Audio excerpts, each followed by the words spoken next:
தோல்வி நிலையென நினைத்தால் மனிதன் வாழ்வை நினைக்கலாமா?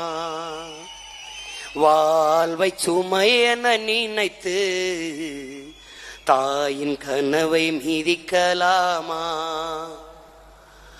உரிமையை இழந்தோம், உடமையும் இழந்தோம், உணர்வை இழக்கலாமா?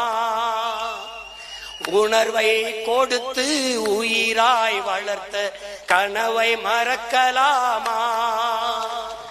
தோல்வி நிலையென நினைத்தால் மனிதன் வாழ்வை நினைக்கலாமா? விடியலுக்கில்லை தூரம், விடியும் மனதில் இன்னும் ஏன் பாரம்? உன் நெஞ்சம் முழுவதும் வீரம் இருந்தும் கண்ணில் இன்னும்